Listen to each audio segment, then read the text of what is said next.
Welcome back to part 2 of this Chromium Picolinate series.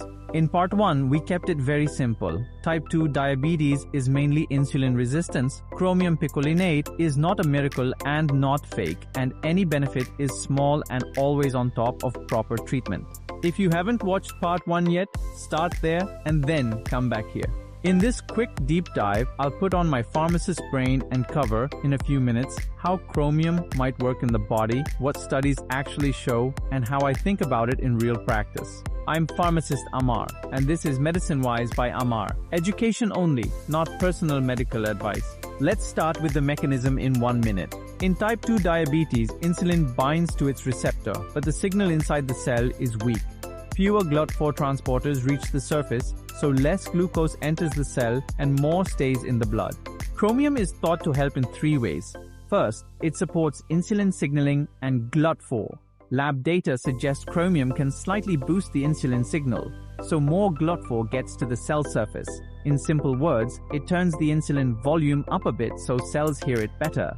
Second, it may reduce cellular stress, oxidative and endoplasmic reticulum stress, which normally makes insulin resistance worse. Less stress, slightly better signaling. Third, it may lower low-grade inflammation, including some cytokines that interfere with insulin. Less inflammatory noise again helps the insulin message. Nice theory, but what about real patients? Multiple trials have tested chromium, often chromium picolinate, at around 200 to 1000 micrograms per day in type 2 diabetes. Some studies show modest improvements, small drops in fasting glucose and HbA1c, usually a few tenths of a percent, especially in people with poor control at baseline. Meta-analyses generally say, yes, there can be a small average benefit. Other good trials show no meaningful difference compared with placebo. So overall, the effect is inconsistent, modest, and not guaranteed. That's why major diabetes guidelines do not recommend chromium as routine treatment. So how do I use this as a pharmacist?